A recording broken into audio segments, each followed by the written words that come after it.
Did you know a day without the Lord is a day that is wasted? Welcome to Mandara online worship platform. We are just here to tell you that during the week, you can make an appointment to meet with your Lord and Savior. Every day at 6:30 in the morning, we do have our power hour where you glean the most important lessons for you to find strength to face each and every other day. And on Wednesday, we do have our midweek service at 6:15 p.m. in the comfort of your homes after the labors of the day. Hear God speak to you. On Thursday, we have a principle that is extolled in the Bible. It is the principle of business. We do have a Christian business forum in ways where we find how God intended for His humanity to find ways in which they can connect each other through the business. On Friday, as we conclude the week, we've got to listen to the beautiful words, the wonderful words, the words of life at 6:15 as we are ushered into a solace with our Lord and Savior. So join us on Mandara online worship services as we hear God speak to us during the week. God bless you.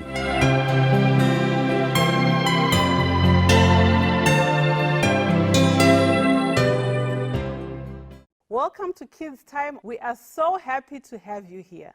We're going to share with you another story that's going to teach us more about the wonderful love of God. But before we listen to our story, let's take time to praise the Lord in song. We have a few songs that we're going to play for you, and we ask that you sing along from wherever you are. Enjoy the songs and be blessed. Right leg, left leg, move. Step by step, step by step, I will follow Jesus Christ. Step by step, I will follow Jesus Christ. Step by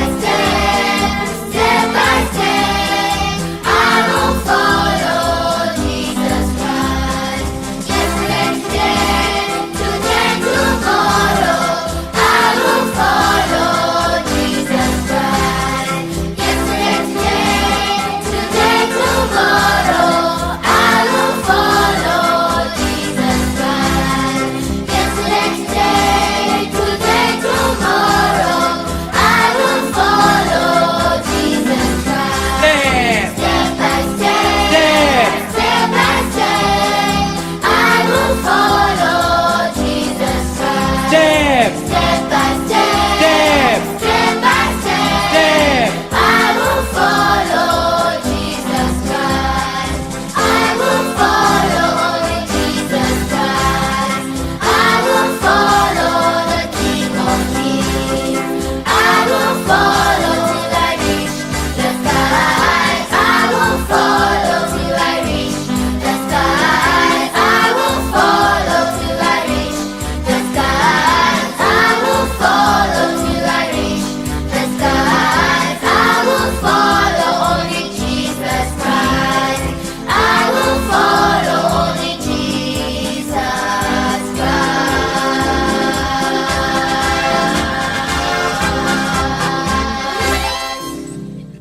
The title of our story is The Cheetah Who Climbed a Tree. Let's close our eyes and pray before we hear the story. Heavenly Father, we come before you this morning. Thank you for the Sabbath day. Thank you for the children that are all around the world that are listening to this story today. I ask that you speak to their hearts. Help us, Father, to love you more. Help us, Father, to walk in your ways and to do what is right. This is my prayer. In Jesus' name, amen. Our story today happened in a city that was called Jericho. In Jericho, there lived a man that was called Zacchaeus. Zacchaeus was the richest man in the city of Jericho. Can you imagine that? Being the richest man, the person with the most money. So Zacchaeus was a tax collector. He used to work for the king collecting taxes. So taxes meant that people in the city of Jericho were supposed to come and pay money, and that money would go to the king. So Zacchaeus would be the one to collect the money that people were bringing to the king. So what made him rich was not just the job that he was a tax collector. What made him rich is the fact that he used to cheat people and he used to steal from people. Let me tell you what he used to do.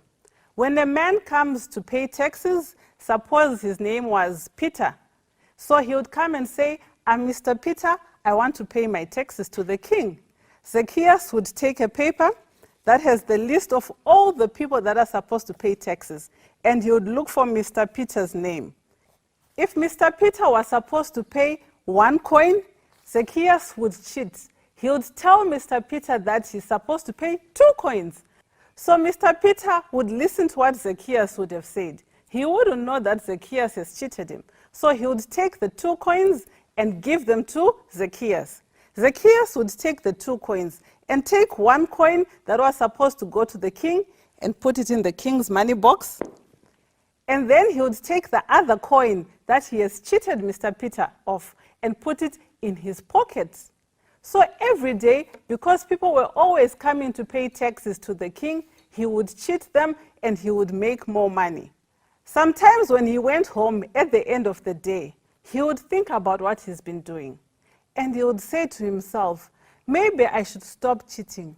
Maybe I should stop making people pay more than what they are supposed to pay. He would go to bed that night having told himself that he's going to be a changed man.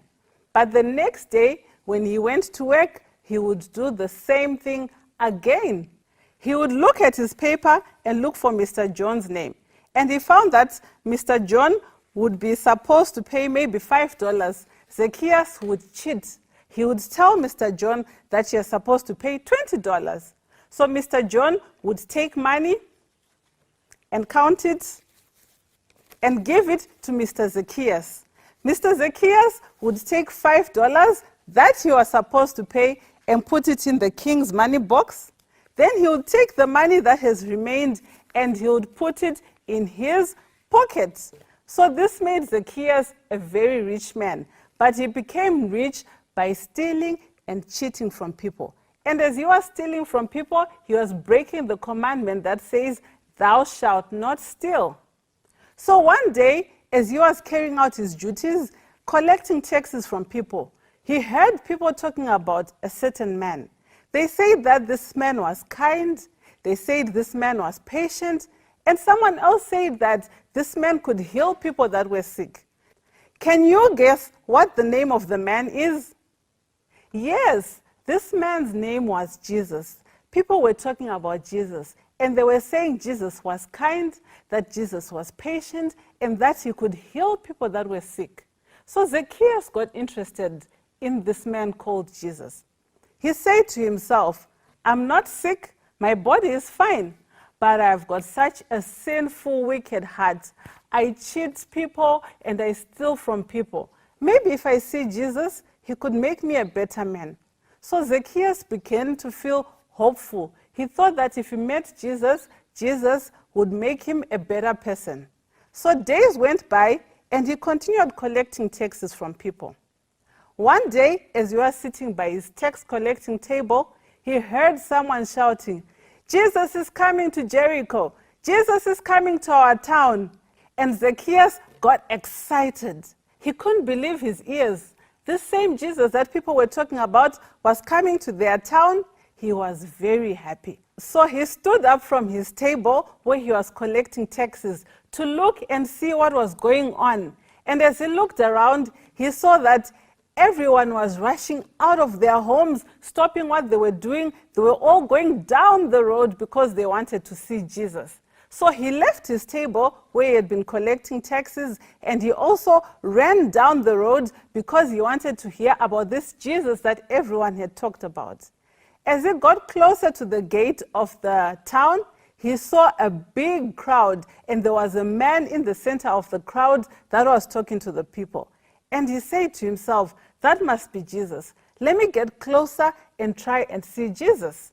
As he got closer, he couldn't see Jesus. Zacchaeus was a very short man. So there were people that were standing in front of him that were taller than him. So he failed to see the face of Jesus. He even tried standing on his tiptoes and tried looking in between people, but he still could not see Jesus. He felt a bit sad. But then he got an idea. He remembered that down the road there was a sycamore tree, and this sycamore tree had low branches, so it would be easy for Zacchaeus to climb up the tree and wait for Jesus to pass by. So he left the crowd and he went down the road where the sycamore tree was. And when he got there, he held onto the branches and he started climbing up the sycamore tree until he got to the top branch. And he told himself, I'm going to wait until Jesus passes by. He saw that the crowd that was at the city gate was now walking towards the sycamore tree. And he got very excited. I'm going to be able to see Jesus, he told himself. So the crowd got closer and closer. And as it got close enough to the tree that Zacchaeus was in, he began to hear Jesus speaking. Jesus was telling the people about him giving them clean hearts. He told them that I can help you to be good by giving you a clean heart.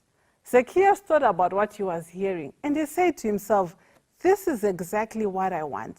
I want a clean heart. So I need Jesus to give me that clean heart so that I can do what is good. As Jesus was passing under the sycamore tree, Zacchaeus leaned on the branch so that he could see Jesus for the last time as he was passing under the tree. When Jesus was passing under the sycamore tree, he stopped walking and he looked up and he said, Zacchaeus, come down. I want to go to your house. Zacchaeus was shocked. Did Jesus just say that he wanted to come to his house? He felt very excited and he got down from the tree and he went and he stood next to Jesus. And he told Jesus, Jesus, I want to be good. I want you to give me a clean heart. I've been a very bad person.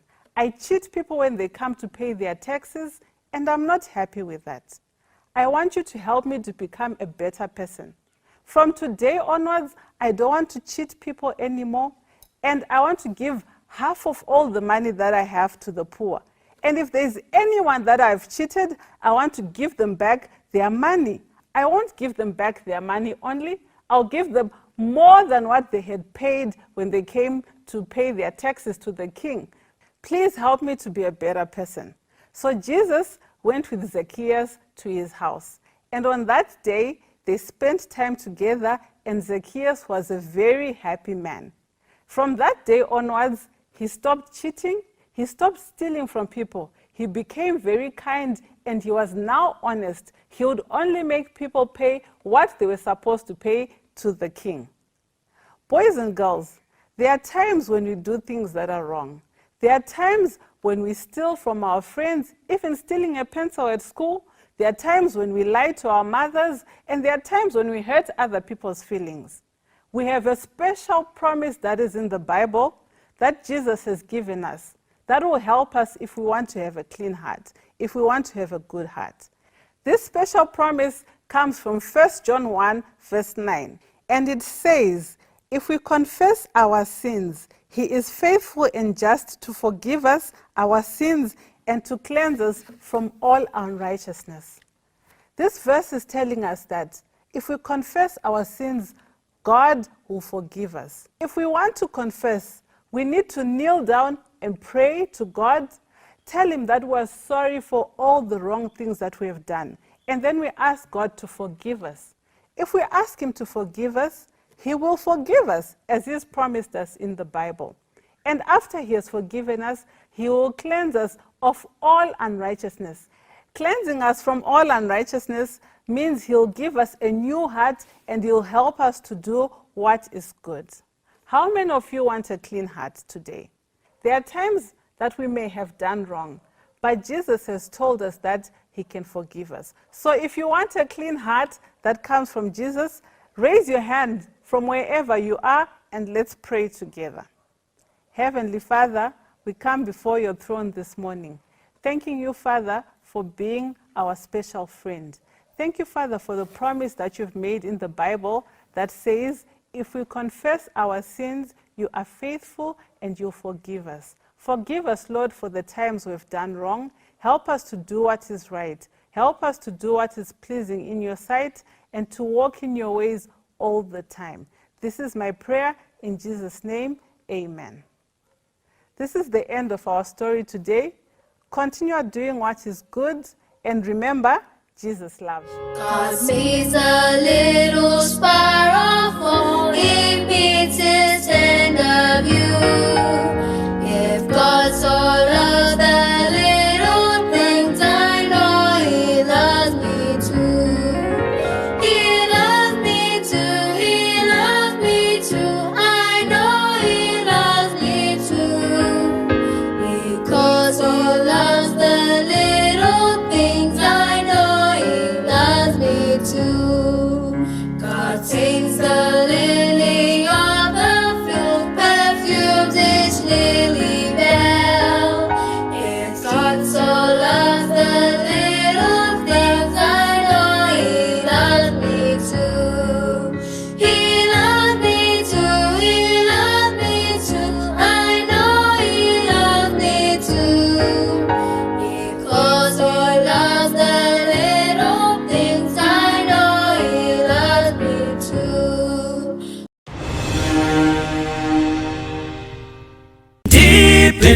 beri nyenyezi yapiwa wafambi wese kutungamira zampupurizo zisingazo dzimi kujeka kwangu kunotipenyera ndipe baiberi masoko machene dinotewera kujeka kwaro zikomedzo zvitsidzo mutemo nerudoze sezvakumbanamo ndipe baiberi apo ndatambudzwa ngezvitema neurombo hwazvo ndipe mazviyo Jesu ataura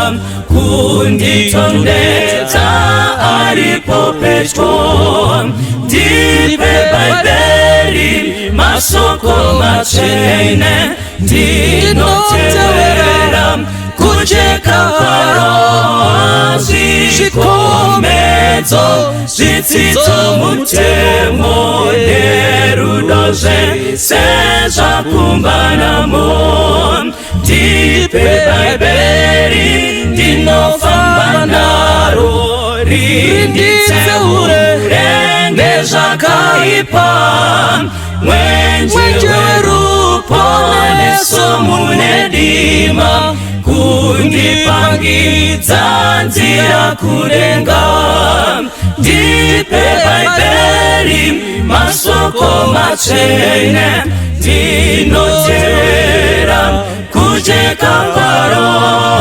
zvikomedzo zvitsidzo mutemo nerudoze sezvakumbanamo ndipe baiberi mwenje weupenyu usingagumi newakanaka rindiratidze rujeko rwa Jesu rindione sembiri kudenga ndipe baiberi masoko machene ndinotewera kujeka kwaro zvikomedzo zvitsidzo mutemo nerudoze sezvakumbanamo ndipe baiberi masoko machene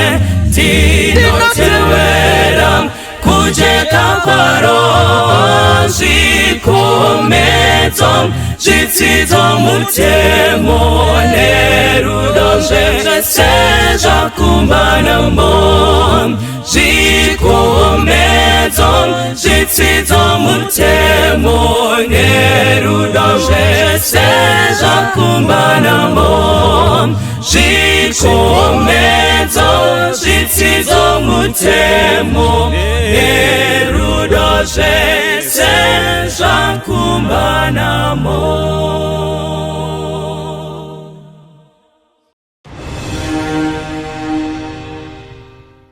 Tinokuchingamidzai vana vaMwari mukati mechirongwa chekudzidzwa kweshoko raJehovha. Toda kuti tarise kubhuku raIsaiah.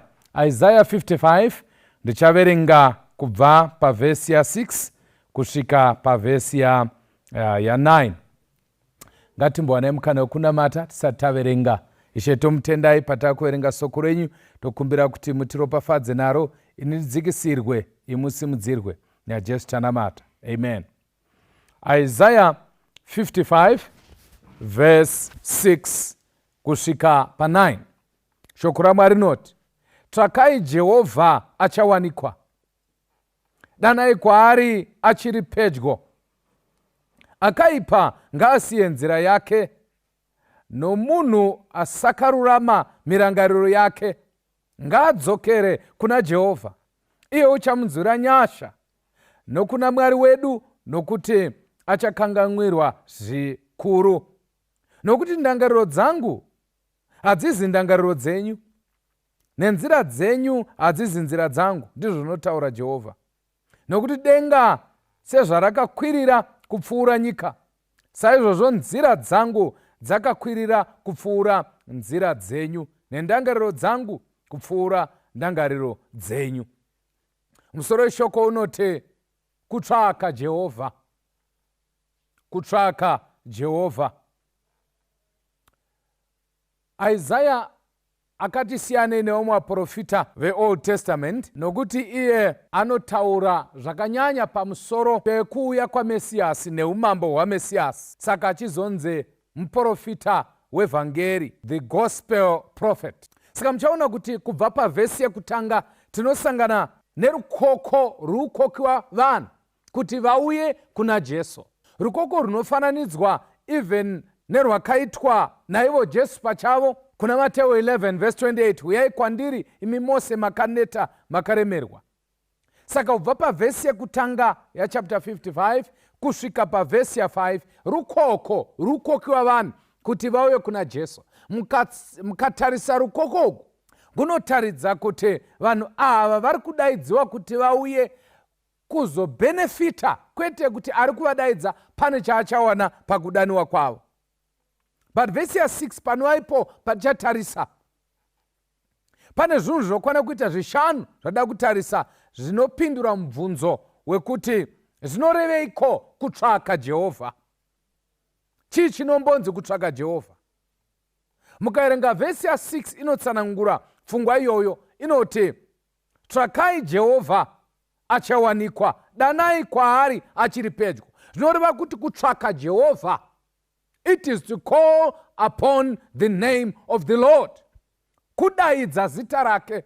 Chii chinonzi kudaidza zita raJehovha? Mukaerenga Jeremiah 29 verse 12 and 13 inoti, then you call upon me and go and pray to me, and I will listen to you, and you will seek me and find me when you search for me with all your heart. Saka chinhu chekutanga chinodudzira pfungwa yekutsvaka Jehovha kunamata. It is prayer. Kana chinamata, pfungwa dzedu dzinenge dzichitsvaka kuti Jehovha vapindire mukati meupenyu hwedu. Saka kana Bhaibheri richiti tsvakai Jehovha, riri kutoti namatai. Kana makunamata, chii chinenge chiitika? Ndimi muchitaura naMwari. But kana Mwari akupindura, anopindura kuburikidza neshoko rake. Saka kunamata nekuverenga shoko raMwari. Naizvozvo shoko kana chiti tsvakai Jehovha achawanikwa, zvinoburitsa pachena kuti pane nguva yachazoshayikwa. Saka point yekutanga tisati taenda kure ndeyekuti wewe neni kana tine shungu dzekuwana Jehovha, ngatinamatei, ngatipfugamei, tinamata. The promise iripo, vanotsvaka Jehovha nemwoyo wose vachamuwana. Anowanikwa. Pane vanhu vakawanda vari kutsvaka mabasa but havasi kuawana. Pane vari kutsvaka vasikana vekuroora, ndiri kuhwa kuti havasi kuawana. Kwoita vasikanawo vari kutsvaka vakomana vari kuvashayiwa. Unogona kutorasa mombe unodzitsvaka but wodzishayiwa. But kana pane promisi yechokwadi ndeyekuti vese vanotsvaka Jehovha vanomuwana. Munoziva here kuti pane mwenguva kana munhu achida kunetsana nemunhu konzi uri kunditsvaga, ukanditsvaga uchandiwana, kureva kuti matauro ari kuita nezvauri kundiitira kuita kuti pfungwa dzangu dzive nehasha. Muri kubata pfungwa yemunhu ari kuti uri kunditsvaka, ukanditsvaka uchandiwana. Zvoreva kuti kana titsvaka Jehovha tiri kunopinda mupfungwa dzavo, topinda mukunzwira kwavo, topinda mukuve nenyasha dzavo, tiri kupinda mupfungwa dzaJehovha kutsvaka kuti Mwari vanodeiko pamusoro pedu isusu. Izvo zvinobva zvatipa point yechipiri sekura kwandaita zvinhu 5 zvotitaridza kuti kutsvaka Jehovha kunorevei. Pane vanhu vakawanda unoti ndotsvaka Mwari, asi kana vasinganamata nekuverenga Bhaibheri shoko raMwari kutaura chokwadi havamuwani.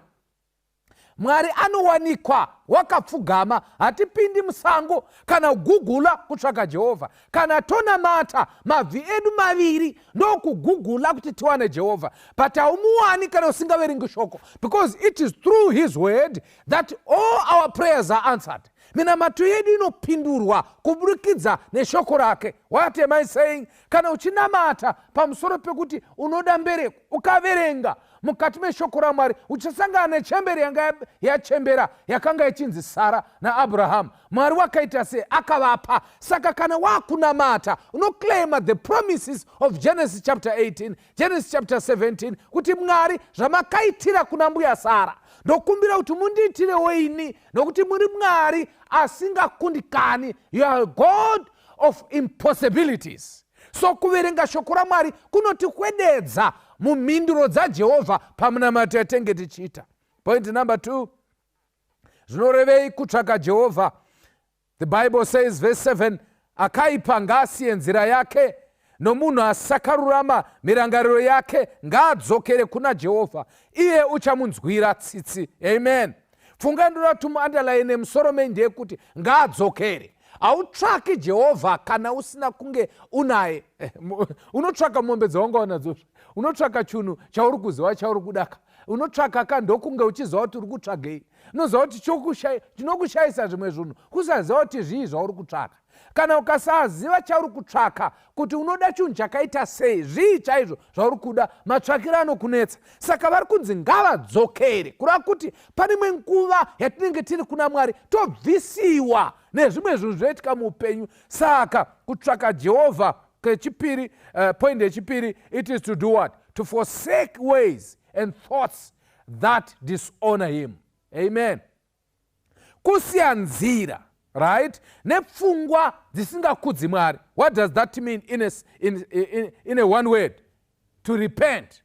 Why? Because kwanzi kutendeuka kuita sei? Kutendeuka is turning away from sin and turning to God. Saka pfungwa yekutanga yatataura ndeyekuti munhu ngaanamate achitsvaka Jehovha, overenga shoko achitsvaka Jehovha, but munhu ngaatendeuke. Tine dambudziko nevanhu vanonamata, maprayer warriors, but vasingadi kusiya nzira dzakaipa. Kutsvaka Jehovha hakusingopfugama nekutsinzina, kusiya nzira dzakaipa. Hazvishandi kutsanya nekuzvimanikidza kunamata Mwari iwe uri mutsvina. Unofanira kusiya nzira dzakaipa. Actually vari rakashandiswa rekuti kuipa riri kubva pavari rinonzi evil, I mean devil, which shows kuti idzi nzira idzi inzira dziri kukonzereswa naDiabolos. What is evil? It is sin. So kusiya nzira dzakaipa, kusiya chitema. What is sin? It is breaking of the law. Saka kusiya nzira dzakaipa kutendeuka nekuva obedient nekuchengeta mutemo waMwari. Kungonamata, munhu achingonamata asingateereri zvitagwa naMwari. Kwanzi na Samuel kuna Sauro, kuteerera kunokunda zvibayiro. Saka kunamata zvibayiro, asi kana tikasateerera kwanzi hapana zvatenge taita. Saka vari rechipiri randoda kuti muinde makabata nderekuti we must repent. Tinofanirwa kutendeuka. Point number 3, what does it mean to seek the Lord?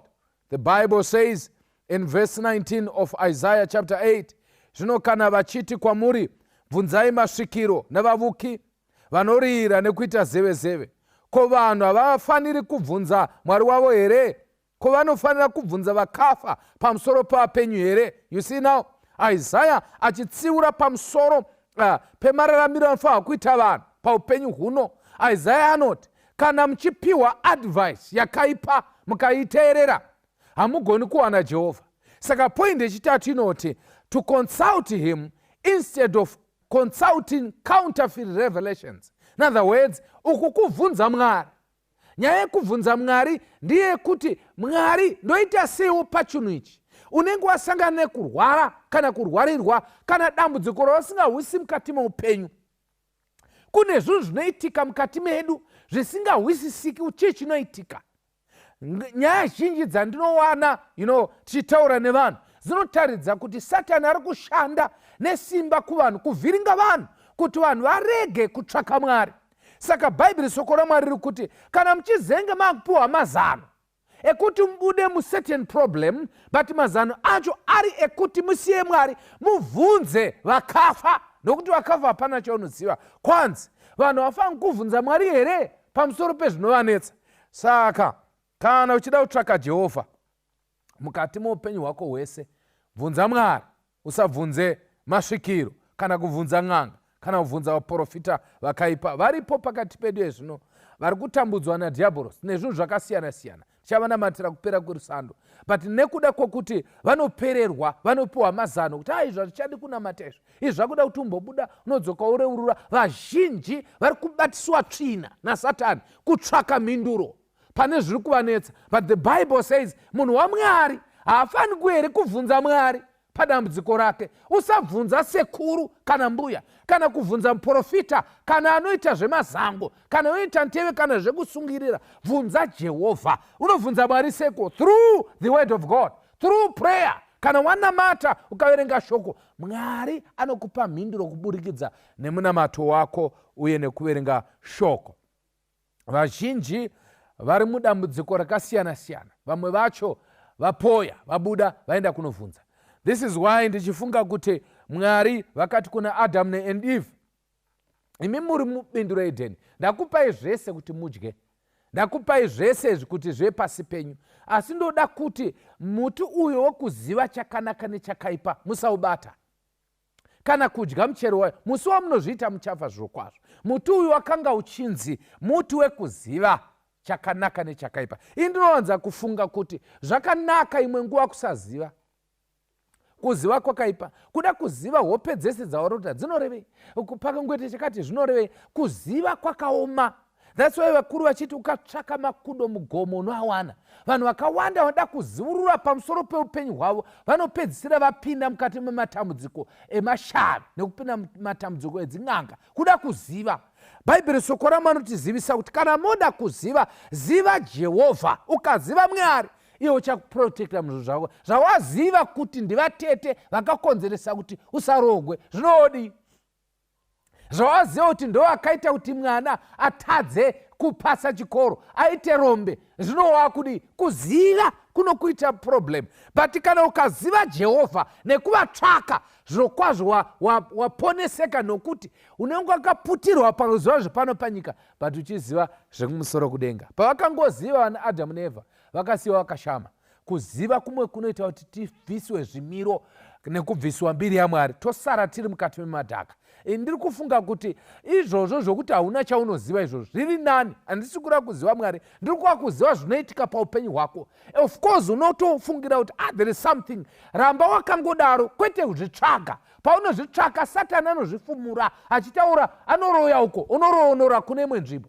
So zviri nani kuti urarame usingabvunzi pamusoro peupenyu hwako kune vamwe, but uvhunze kuna Jehovha. Musi uya mukomana anonzi Ezekiel ari pakati pemapfupa akaoma, anovhunziwa naJehovha, mapfupa aya angararama here? Ezekiel akati kudi, akati imi Jehovha ndimunoziva.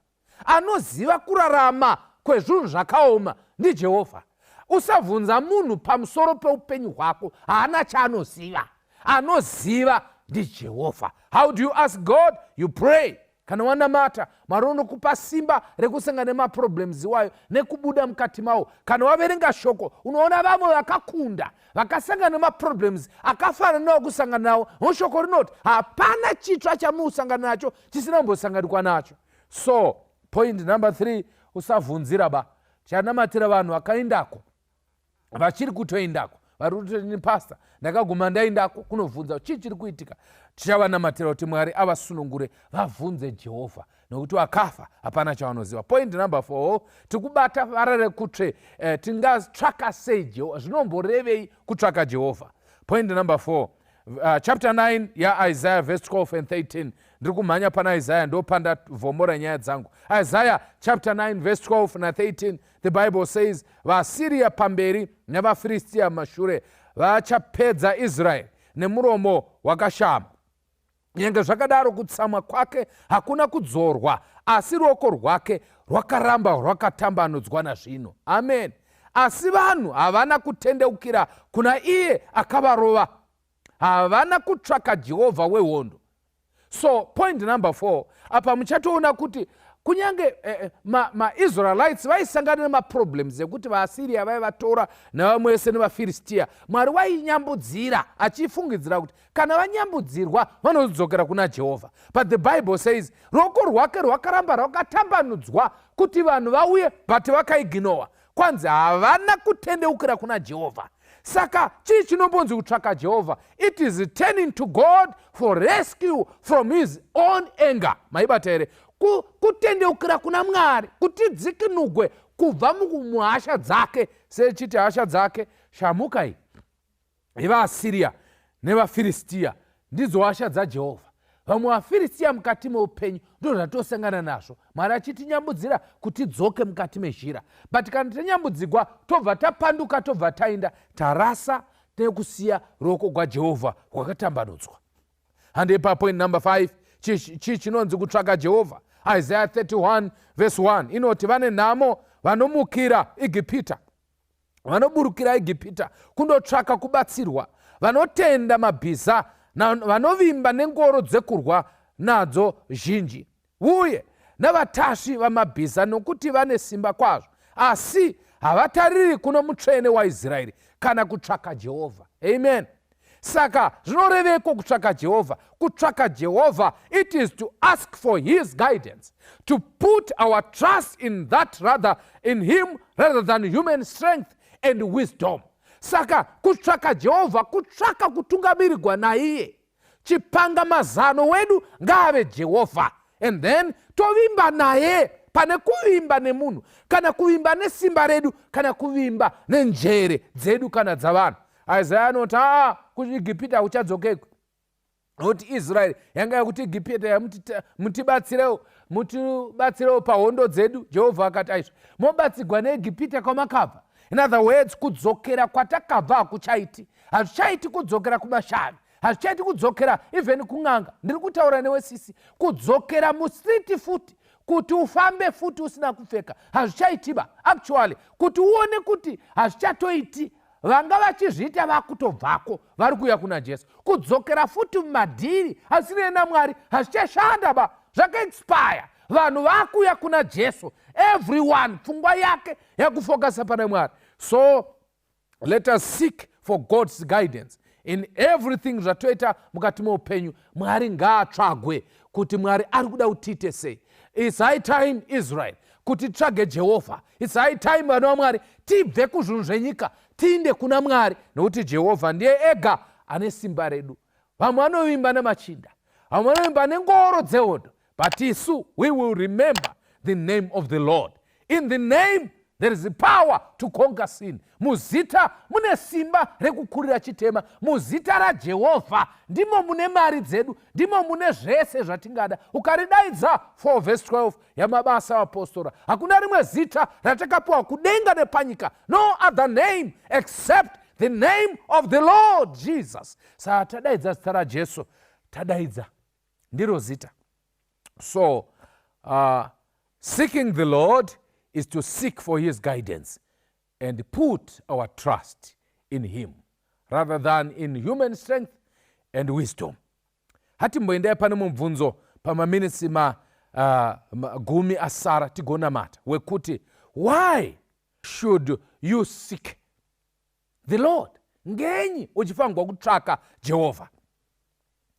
Isaiah 55 verse 8 tamboiverenga inoti kuti, nokuti ndangariro dzangu hadzisi ndangariro dzenyu, nenzira dzenyu hadzisi nzira dzangu, ndizvo zvinotaura Jehovha. You see now, mukatarisa mavara aya anoti vhesi tinowanza kuishandisa zvisingaenderani nezviri kutaurwa apa, yandingati out of context. Teresa, vazhinji kana vaona kuti zvinhu zvavaomera vanobva vati ndangariro dzaMwari nedzangu zvakasiyana. It's true. Vamwe vanobva vati panogumira dzedu ndo panotangira dzaMwari. Well, it's true and it's false. Why? Because Mwari haatangi isu tapera kufunga. Mwari anotanga asati tafunga, ozopfuurira mberi taguma. Saka panoperera dzedu hapasi panotangira dzaMwari. Mwari anotanga tisati tatanga, isu topera iye oendirira mberi. But pfungwa inotaurwa nevanhu panapa ndeyekuda kutsanangura kuti pfungwa dzaMwari dzakakura sei, dzedu dzakaduka sei. But that's not the context of this text. Text iyi, verse 8, context yayo, munda wayo uri pa verse 7. What does verse 7 say? Verse 7 says, akaipa ngaasiye nzira yake. You see now, nomunhu sakarurama mirangariro yake. Verse 8 yobva nokuti ndangariro dzangu hadzizi ndangariro dzenyu. You see, there's a continuation ipapa.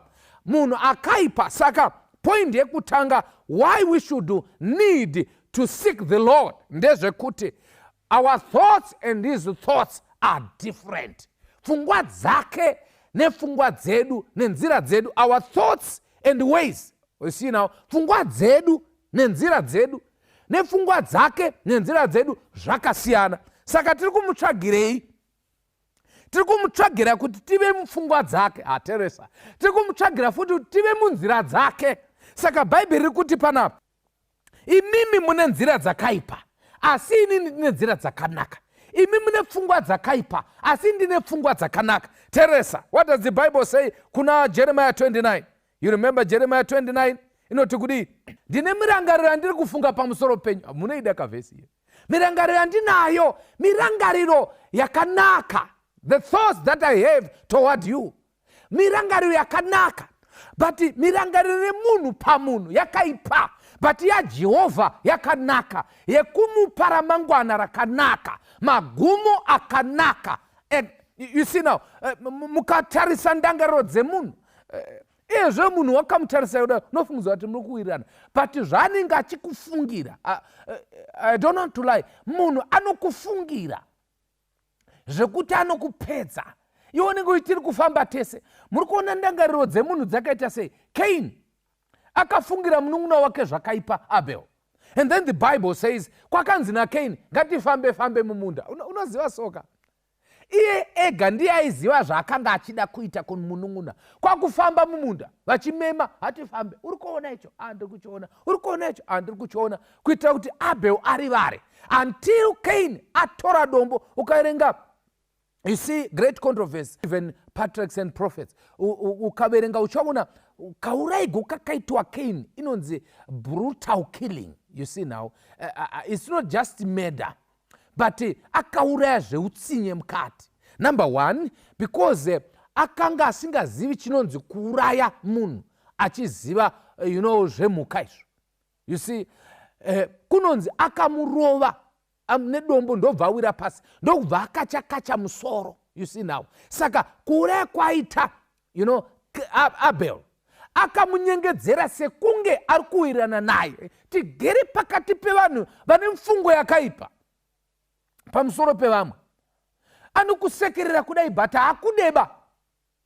Ndiri kutotaura pamusoro pevanhu vanodaro even vari pano. Tiri pamwe chete parusando guno, but pane imwe pfungwa yauinayo pamusoro pemwe munhu isina kumbonaka. Munhu waMwari, ndakutaurira chokwadi sapasta wako. Mufungiro unoita pamusoro pemunhu wakatoipa. Cain akatanga aunyanisa kumeso asati auraya. And you remember the story. Akatonzi naMwari, chiso chako chaunyana nekuda kwei? Kuda kuti uri kutsamwira chiyapa. At the end, he murdered his brother. Why? Anga atsamwa. Zvinotangira mupfungwa. Munoziva kuti munhu anokufungira zvakauma zvokuti iwe unenge uchitofara zvako uchita ipo paya pawakaenda neshuga kuKrisimasi uchinovasiyira vakasara vachiirasa vachifungira kuti pane zvauri kutsvaka. Iwe uchitoti ndimbofidhawo mainini munun'una wamai kana kuti mudzimai wemunun'una wababa, but ivo vaikufungira.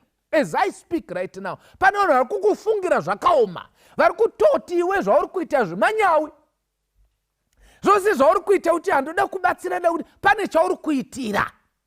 Vatofungira kuti wakachekeresa mwana wakati uda kuchengeta, vari kutoti hakusina kuchengeta mwana, hamoni bhizinesi rakara kufamba, mwana wedu akuita muzungairwa.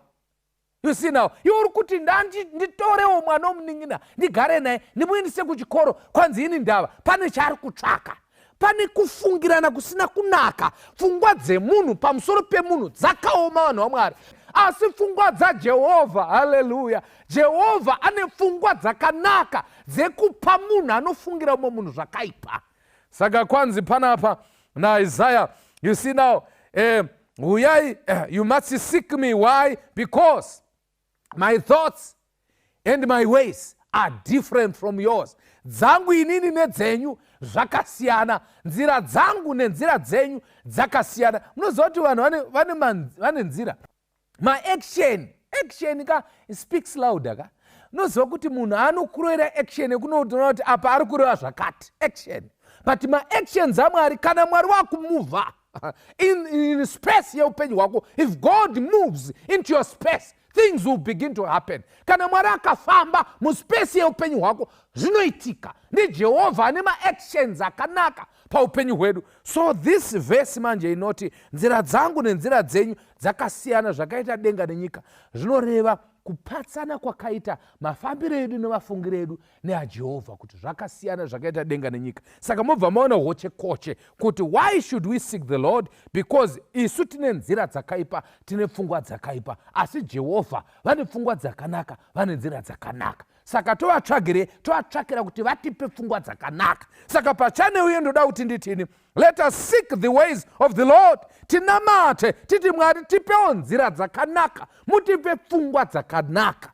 Do you know kuti even nemuchechi chaimo munhu anogona kungofunga kuti nokuti vanhu vaya pachechi, I always teach but I dzidzisa hospitality kumadhikoni chiita training ndiri kudunhu, kuti uri mudhikoni usangoone vanhu 2 vauya kuchechi, murume nemudzimai vogara pavagara vobva vati toda kutenda, tiri kuona pane couple vaenzi couple yauyayo, ndibaba namai ana, usina kunzwa kuti ndibaba namai and yet ndihazvanzi nehazvanzi, nokuti vangopinda muchechi nguva imwe.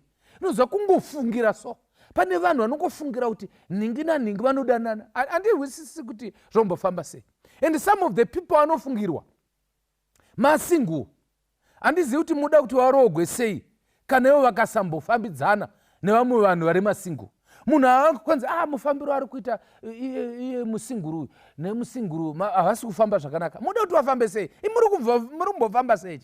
Ngokuvunzai kuti muri kufamba sei?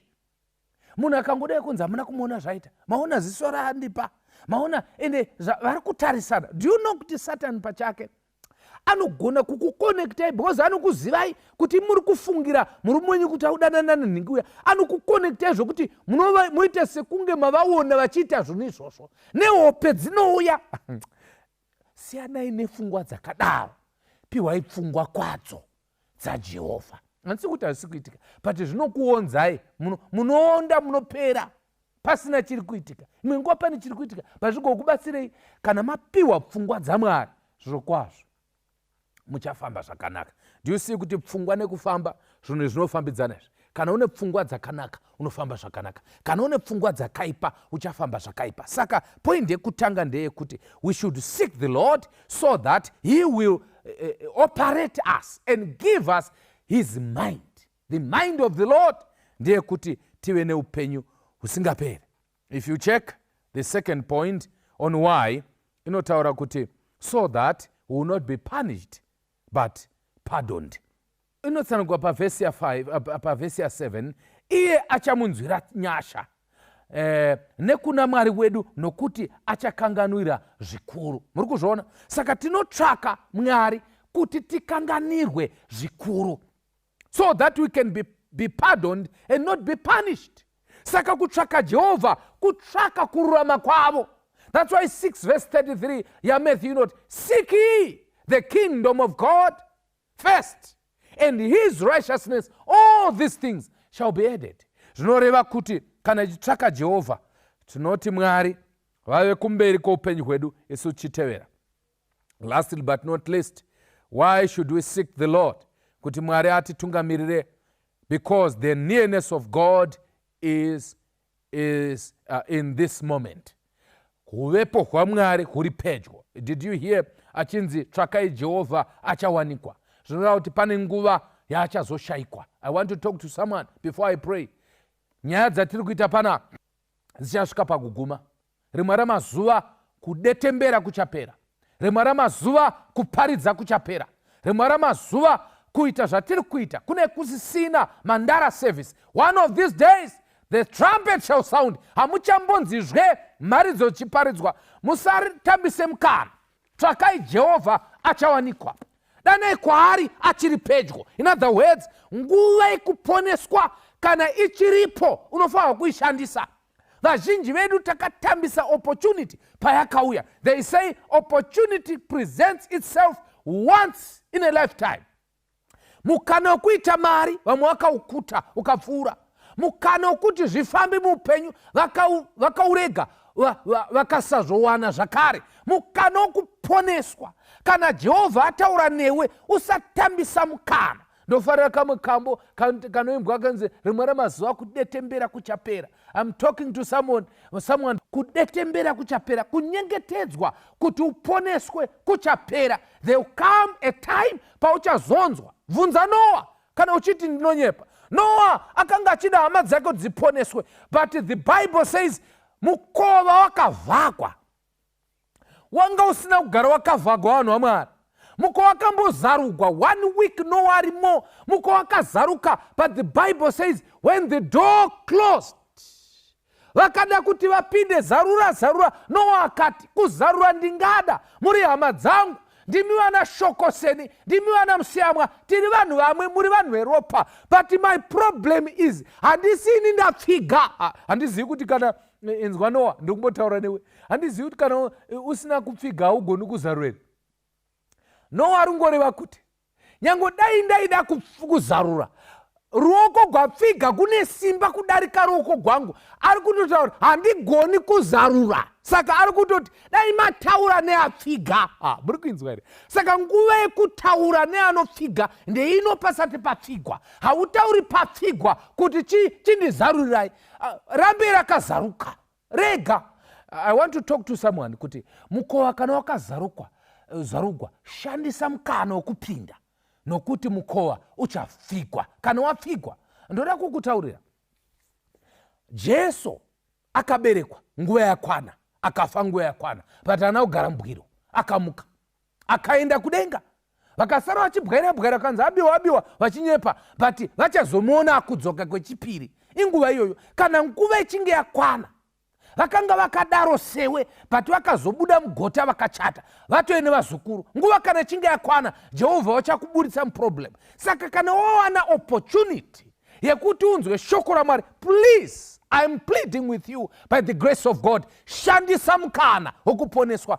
By the way, hausi simbiba, mutsa unogona kusapfigwa. Jesu akazadzoka iye zvino, but iwe unogona kufa, mutsa ukasara wakazaruka. Saka mukuva unogona kusara wakazaruka, but wafa, iwe zvapfigwa muupenyu hwako. Saka kune madhoo mairi, kune dhoo remutsa wekudzoka kwaJesu, kwoita dhoo remutsa wako nekufa kwako. Kana wafa uchatendeuke.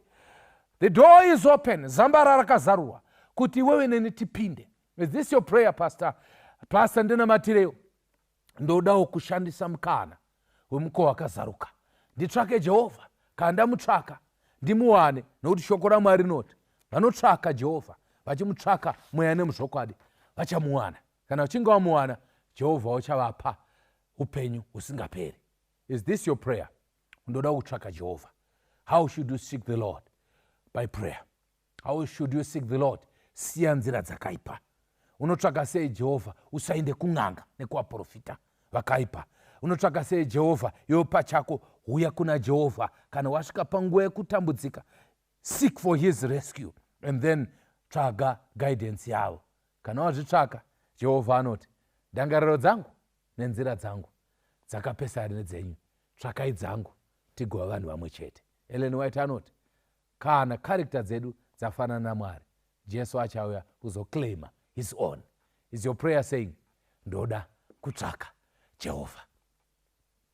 Ishe tomutendai, toda kukutsvakai, kutoita nzara usiku hwanhasi patinonovata. Toda kuti munhu wenyu ave nenzara nenyota yekuti aruramiswe. Toda kukutsvakai Baba. Tambotsvaka zvimwe. Mari yatsvagwa Baba, yatsvagwa. Vanhu vakateerera chirongwa chino kuchitarira vatsvaga. Vamwe vanoti kana vakutsvaka mari vanotokwira nendege yavasina kumbonge vakakwira. Vamwe vari kumhiri kumakungwa havana kuberekerwa ikoko, vari kutsvaka mari.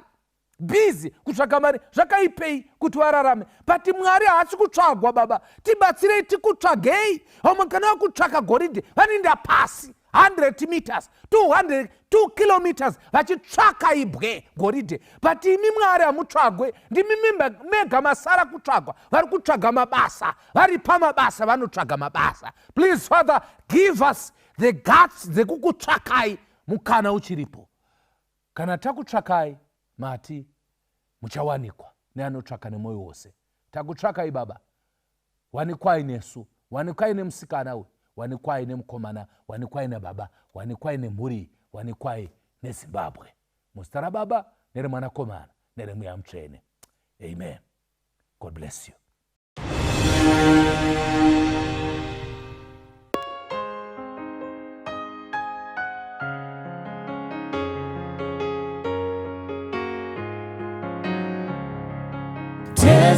Tesetai, tasewai, zapumuka kure, ndingaona seninzira yekuva mudanga. Ndirinzira upenyu uyi kuna Baba asindeni. Ndirinzira upenyu uyi kuna Baba asindeni. Ndatendere zwanenamo Mwari anondinzwa. Apo wazhinjiwochema ndoziva sendidi.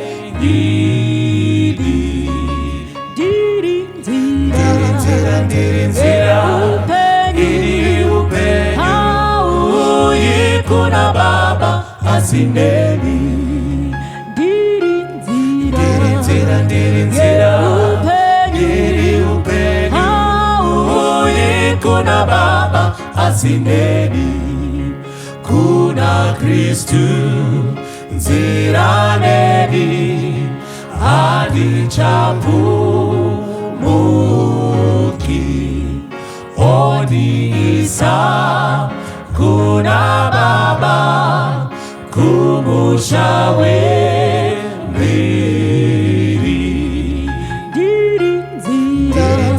Ndirinzira upenyu uyi kuna Baba asindeni. Ndirinzira upenyu uyi kuna Baba asindeni. Ndirinzira upenyu uyi kuna Baba asindeni. Ndirinzira upenyu uyi kuna Baba asindeni.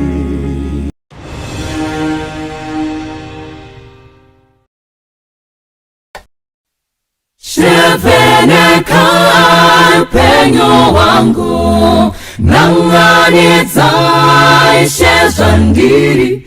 Ivhenekai pandakasviba, mundipe simba rekukurira. Temo wenyu ndinotyora, ndinobata nekunyengera. Upenyu wangu wazara nezvivi, shindipewo kucheneswa. Sheveneka upenyu wangu, nanganidza ishezvandiri. Ivhenekai pandakasviba, mundipe simba rekukurira. Rudo rwenyu ndinoziva, rwakadzama kune mutadzi. Ropa renyu rogezesa zvivi, shindisambe ndigochena. Sheveneka upenyu wangu, nanganidza ishezvandiri. Ivhenekai pandakasviba, mundipe simba rekukurira. Sheveneka upenyu wangu, nanganidza ishezvandiri. Ivhenekai kashibai munipe simbare kukurira Shavana Zawani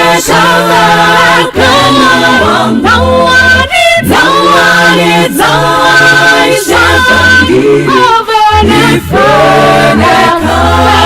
Panda kashibai munipe simbare kukurira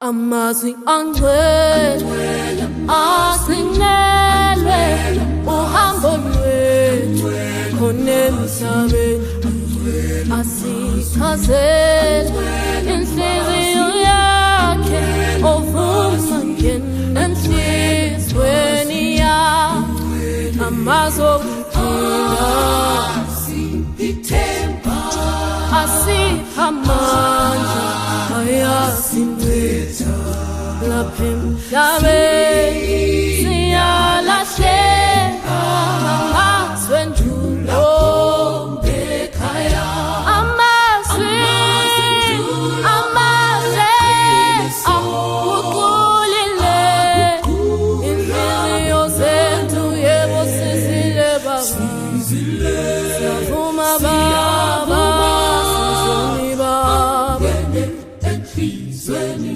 zethu amazwi amahle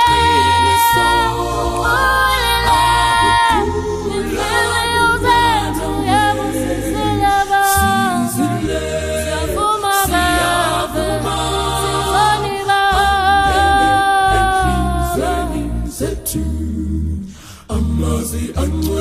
Yemthethweni siyawakhula ukuba siphile njengamaKristu wena hamba ngokuqonda uyigcine emthethweni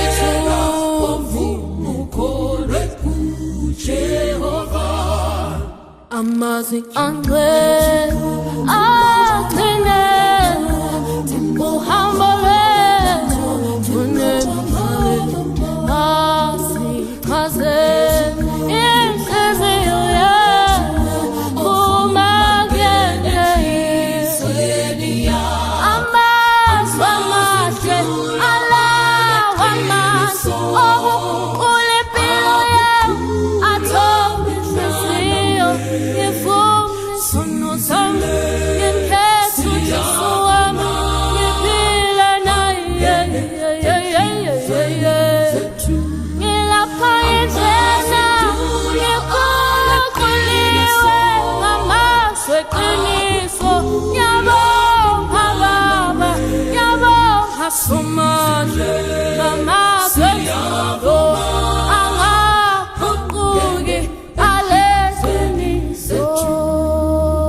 Holy words of the faith handed down to this age came to us through sacrifice. Oh, hear the faithful words of Christ, patient words ever true, changing me and changing you. We have come with open hearts. Oh, let the ancient words impart. Amazudulo alekline so agukula benana we sisile siyavuma again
nije kwako leo.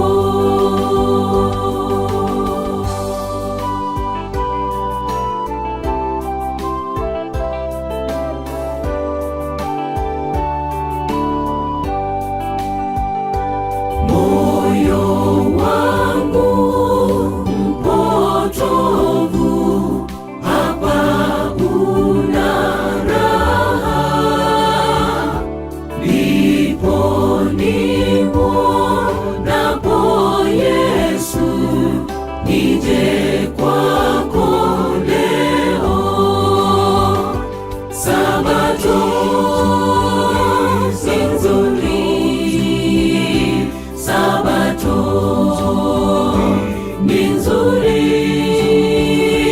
moyo wangu wanivuta, nije kwako leo.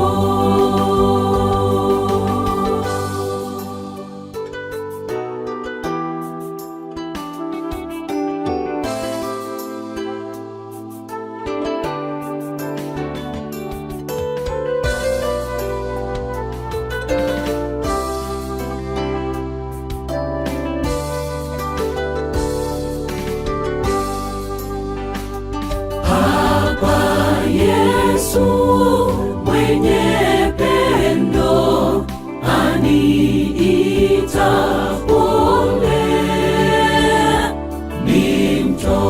nimtolee moyo yeye, nije kwako leo. Sabato si nzuri, Sabato ni nzuri, moyo wangu wanivuta, nije kwa